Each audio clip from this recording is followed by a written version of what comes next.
Hello, today I'm going to share the 10 biggest learnings I had from practicing and talking with professional pool players.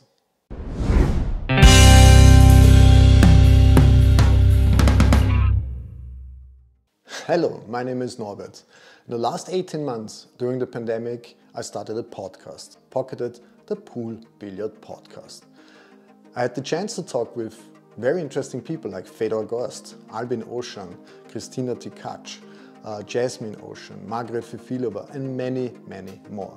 And I learned a lot from talking with them. In this video, I'm going to highlight the 10 biggest learnings I had from talking with them. First one, use your time wisely. Many people I know in my friendship circle, they tell me, I'm not a professional, I cannot train like a professional, I don't have the time. That's true to a certain extent. I'm also not a professional player, I'm just a regular guy like you. But what I learned is when they start training and when they practice, they really manage the time very efficiently. So when you're on the table, don't think of just going there and just playing a little bit and having no plan and no idea what you want to do, playing 2, 3, 4 hours and actually not practicing, but just playing with your friends. Well, I will tell you a secret, that only few professionals really practice 30, 40, 50 hours. There are some out there who practice that much and that hard. Definitely, no question about it. But the most majority of them, no, that's not the case. They have to travel, they also have their obligations, some of them have family, etc. Actually, we can take a lot of what professionals do into our daily training regime. One thing is planning your training. And planning your training means dedicating a specific amount of your training to work on what you want to improve in your game. One of the big differences I learned and compared to professionals is that when they go to the table, usually they have a plan. So they know exactly what they want to do. Usually they have a plan, they have a goal they want to achieve in this specific training session, and they just split their training session up. The difference is that when I tried to get better with my friends, we were just playing. And this was something that really didn't improve my game and didn't help my game. When listening to professionals, what I did, I really tried to structure my training, not just going on the table to the pool hall and just playing around and fooling around. That's one thing, and that's okay, and it has its place in our life because we want to enjoy pool, and that's okay. But if you want to improve, you should plan your training.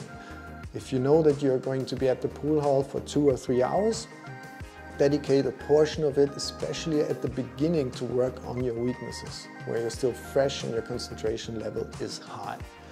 Once that's finished, then just enjoy, play some games, but try to include what you've practiced in these training games. Of course, there are different types of players, and of course, not everything I say, or not everything which works for one professional works for the other professional.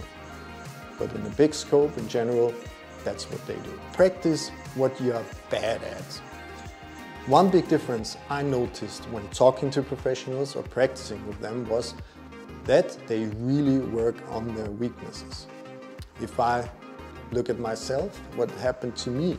I went to the table, I started working on one of my weaknesses, and after a couple of minutes, maybe half an hour, maybe even an hour, I just stopped it because I was just annoyed, I was angry, I didn't want to go on. Professionals, they would not give up until they master a certain shot, a certain technique, a certain position play, whatever. They know how important this is, and that's why they work on.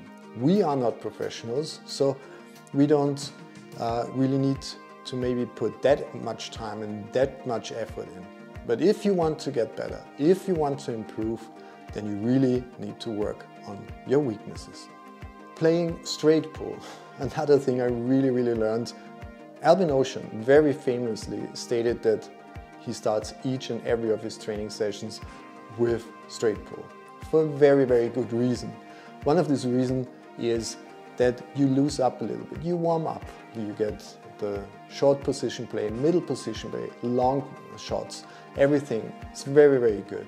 And after you loosen up a little bit, after you found your stroke, you can very, very well start your planned training schedule for this day. Work on your break. Very, very important thing. We all hear it from commentators, from players, mentioning how important it is. Be honest to yourself. How much time do you spend improving your break? If I'm honest to myself, way too little. So this is another big, big lesson I learned, to really plan ahead, as mentioned in point number 2. Really plan ahead, take your time, work on your break, and you will see your game and your break will improve. Monitoring your training success. What does this mean? I had a lot of conversations with professionals who said they have a diary. They write down their improvements. They write down what went well. They write down what did not work during their training or during their matches. Some of them even do it during their matches to calm down. So if you're very emotional, you make a mistake during the training, some of the players I know, they really try to write it down even during the match, just to calm them down, because the emotions are very up and they are very angry and annoyed about what's going on. By writing it down, they go back to a very, very calm level and just to think it through on a logical level and not on an emotional level. Of course, this is not very easy to do when you're just in the middle of a fight trying to win a match. So at least do it afterwards. Note down what went well, note down what did not went well. The big problem here is it's very, very subjective. So even if you have a friend, that would be even better, or a colleague who is watching you and taking notes as well, you can compare them even. And then you have the big advantage to have a self-observation and an observation from a friend or someone else, and you can compare if what you see and what you observed meets what the other people observed. And this helps you, and this should be the next task for your training session. So in the next training session, you exactly know what you have to work on and what you have to deal with to improve. Be open to criticism. Man, that was one of the hardest things for me to do. Usually it's very easy to say, be open, listen to other people, try to get better. But to be honest, that's the most difficult part. To be honest to yourself and to have people talking to you. Not to discourage you and not to tell you how bad you are, but to really point out your weaknesses, especially your weaknesses, because that's what you have to work on to get better. Albert Einstein made this famous quote, "You can't expect a different outcome by doing the same over and over again." That's actually the determination of being insane.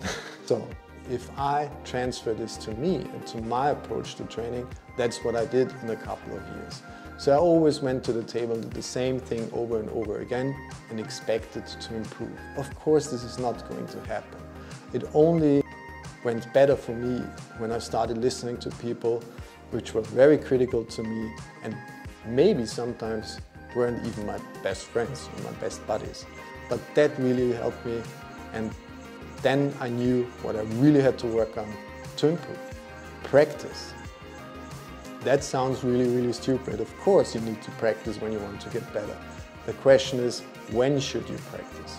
And that's one thing I really learned from pros. Some of the pros, they really fight with themselves. So they even go to the practice table when they don't feel well, when they are not motivated, when they are not in the right state of mind to be really willing to perform. But they still pull themselves through and put themselves through this very, very hard training regime to get better.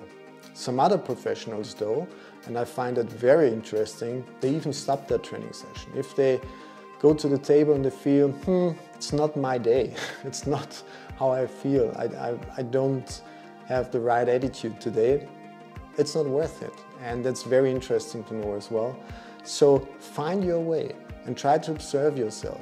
When you're at the table and you really practice and you plan the practice session for a certain day at a certain time and you don't feel like it, maybe it's even better just to play some games with friends, have a coffee, have a nice chit-chat, maybe even benefits your improvement more. Seek competition.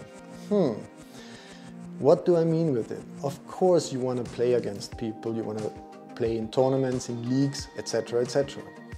The thing is, try to play against better players. Try to lose. One of my coaches, one of the professionals said to me, you need to lose in order to get better. But it's very hard. You play against players maybe which are way, way better than you. But by just playing with them, observing how they do it, how they play patterns, how they break, how they defeat you, actually will help you to get better if you're open to criticism. If you don't blame that the other player only had luck, that his break was very lucky because he always had a shot and you hadn't, etc. So be open, seek competition, and you will see it will help you. Work on your mental game. Of course, we all know that that's important, but the difference is professionals usually really take their time and effort to improve this side of the game. When I was starting out as a player, I was very often very emotional, very angry, and really had no idea to sort out my emotions. But after talking to better players, to professional players, to experienced players, it really helped me to know how I react as an individual to certain situations on the table and what I could do better. So one way is to read tutorials, to listen to some podcasts, or even seek the support of a mental coach. That would really help you. And if you want to get better, then that's definitely the way to go, to find yourself a mental coach, work with them because they can help you on a very personal level. Don't be afraid to do so. That's not a sign of weakness, not at all. Actually, the other way around. If you seek support in this area, you definitely will have the edge over some other players. I really hope you liked this video. Click on the like and subscribe button if you want to see more of these videos. Thanks so much.